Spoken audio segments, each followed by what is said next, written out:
নমস্কার সবাইকে। Trump impose করেছেন রাশিয়ার ওপরে আরও স্যাংশন, রাশিয়াকে আরও বেশি প্রেসারে ফেলার জন্য। ইউরোপিয়ান নেটো লিডারদের মতে তো আবার পুতিনের আর কোনো ক্ষমতাই নেই লড়াইটাকে চালিয়ে যাওয়ার। এদিকে পুতিন টেস্ট করে ফেললেন ওয়ার্ল্ডের কারোর কাছেই নেই এমন নতুন nuclear powered, nuclear capable, unlimited রেঞ্জের বুরেভেস্টনিক ক্রুজ মিসাইল, ওয়ার্ল্ডের first nuclear powered cruise missile, সাথে ওয়ার্ল্ডের ফার্স্ট মিসাইল যেটা বাতাসে থিওরিটিক্যালি বলতে গেলে আনলিমিটেড টাইম ধরে ট্রাভেল করতে পারবে। তাও আবার প্রেসিডেন্ট পুতিনের মতে ওয়ার্ল্ডে এমন কোনো ডিফেন্স সিস্টেমও নেই যেটা এই মিসাইলগুলোকে আটকাতে পারবে। অদূর ভবিষ্যতেও কোনো ডিফেন্স সিস্টেম এই মিসাইলগুলোকে ইন্টারসেপ্ট করতে পারবে না। টেস্ট কমপ্লিট, না এবার ডিপ্লয়মেন্টের ব্যাপারে ভাবা শুরু হয়ে গেছে। মানে সিম্পল বললে উল্টে এখন রাশিয়ায় প্রেশার দিয়ে ফেলেছে ইউএস আর ইউরোপের ওপরে। মিসাইলটার স্পেশাল ব্যাপারগুলো হলো unlimited range, unlimited flight time, unpredictable flight path, খুবই লো ট্রাভেল করার কারণে সহজে কন্টিনিউয়াসলি ট্র্যাক না করতে পারা ইত্যাদি। আপনার মনে আছে হয়তো কিছুদিন আগেই ভারতের তরফ থেকে অগ্নি 5 মিসাইলের টেস্ট হয়েছিল। রেঞ্জটাকে যার কমিয়ে বলা হয়েছে 5000 কিমি। বুরেভেস্টনিক মিসাইল সেখানে টেস্টই হয়েছে 14000 কিমি। 15 ঘন্টা ধরে মিসাইলটা বাতাসে ট্রাভেল করে গেছে। ভাবুন, 15 ঘন্টা ধরে একটা মিসাইল আকাশে উঠছে। আজ অব্দি কোনো মিসাইল এরকমটা করতে পারেনি। আর কিভাবে সেটা করেছে? অ্যাকচুয়ালি নর্মাল মিসাইলে ইউজ হয় একটা ইঞ্জিন, যার জন্য ফিউলেরও দরকার হয়। ফিউল শেষ মানে মিসাইলটারও ওড়া শেষ। সেখানে বুরেভেস্টনিক মিসাইলে ইউজ করা হয়েছে একটা ছোট্ট নিউক্লিয়ার রিঅ্যাক্টর, মানে বলতে গেলে আনলিমিটেড পাওয়ার। আর আনলিমিটেড পাওয়ার হওয়ার কারণেই আনলিমিটেড ফ্লাইট টাইম, সাথে আনলিমিটেড রেঞ্জও। 14000 কিমি টেস্ট হয়েছে। বাট যেহেতু নিউক্লিয়ার পাওয়ার, তাই অ্যাকচুয়ালি বলতে গেলে দিনের পর দিন, মাইলের পর মাইল রাশিয়ার এই মিসাইলগুলো আকাশে উঠতে পারবে। মানে লঞ্চ করার পর মিসাইলটা আকাশে কন্টিনিউ ট্রাভেল করতেই থাকবে, এরিয়া বুঝে আর লুকিয়ে। দেন তারপর সুযোগ বুঝেই হঠাৎ যে কোনো একটা দিক দিয়ে স্ট্রাইক।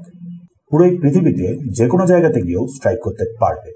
তাছাড়া সাবসনিক স্পিডের হলেও মিসাইলটা একটা ক্রুজ মিসাইল। ইউএস এর সব থেকে বেস্ট টোমাহক ক্রুজ মিসাইলের মতন করেই অনেকটা নিচ দিয়ে ট্রাভেল করে।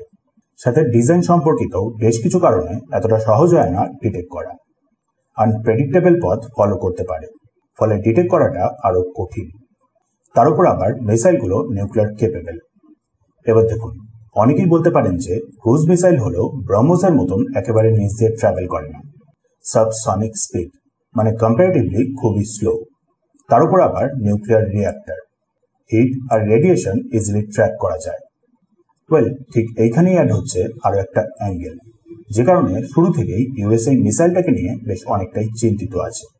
অ্যাকচুয়ালি মিসাইলটার ফ্লাইট টাইম আনলিমিটেড হওয়ায়, সাথে আনলিমিটেড রেঞ্জ হওয়ার কারণে প্রশান্ত মহাসাগর বলুন বা ভারত মহাসাগর বা আটলান্টিক মহাসাগর বা আর্কটিক, একেবারে মিডল দিয়ে সেফেস্ট প্লেস বুঝে ইজিলি ট্রাভেল করতে পারবে।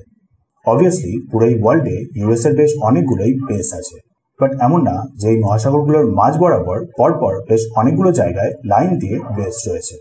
ইম্পসিবল সেটা করা, সাথে কোনোভাবেই সম্ভব না সব জায়গাতে ডিফেন্স সিস্টেম ইনস্টল করে রাখা। এয়ারক্রাফট ক্যারিয়ার ইউজ করতে গেলেও অনেকগুলো এয়ারক্রাফট ক্যারিয়ার লাগবে, যেটা কোনোভাবেই ফিজিবল অপশন না। বিশাল খরচ করতে হবে কন্টিনিউয়াসলি জাস্ট একটা মিসাইলকে আটকানোর চিন্তায়। মিন্স ডিটেক্ট করে ফেললেও সম্ভব না মহাসাগরগুলোতেই বুরেভেস্টনিক মিসাইলগুলোকে আটকে দেওয়া। Just impossible. দিনের পর দিন এই সেফেস্ট রিজনগুলো দিয়েই ট্রাভেল করতে পারবে। দেন তারপর হঠাৎ করে একদিন আচমকাই যে কোনো একটা দিক দিয়ে ঢুকে পড়ে সোজা স্ট্রাইক। শুধু থ্যাঙ্কফুলি রাশিয়া এই মিসাইলগুলোকে ফার্স্ট স্ট্রাইকের জন্য ডেজিগনেট করেনি, তৈরি করেছে জাস্ট সেকেন্ড স্ট্রাইকের কথাটা মাথায় রেখে। মানে সিম্পল করে বললে, রাশিয়া যদি বুঝতে পারে যে কনফার্ম রাশিয়ার উপরে নিউক্লিয়ার স্ট্রাইক হতে পারে, তাহলে রাশিয়া আগে থেকেই এই মিসাইলগুলোকে লঞ্চ করে দেবে। দেন যখন রাশিয়ার ওপরে স্ট্রাইক হবে, তখন অলরেডি মিসাইলগুলো আকাশে। সুযোগ বুঝে টার্গেটেড কান্ট্রিতে ঢুকে পড়ে স্ট্রাইক করে নিশ্চিত করবে যাতে ক্ষতিটা দুপক্ষেরই হয়। একসাথে এরকম কতগুলো নিউক্লিয়ার কেপেবল অ্যাডভান্স মিসাইলগুলোকে লঞ্চ করে দিলে যতই অ্যাডভান্স ডিফেন্স সিস্টেম হোক না কেন, ইম্পসিবল সবকটাকেই একসাথে ইন্টারসেপ্ট করা। ইন্টারসেপ্ট করলেও নিউক্লিয়ার ওয়ারহেড ক্ষতি হবে।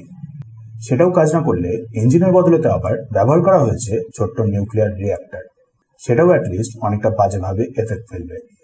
আর এই কারণেই ইউএস বলুন বা ইউরোপ রাশিয়ার এই মিসাইলটাকে নিয়ে অনেকটা চিন্তিত।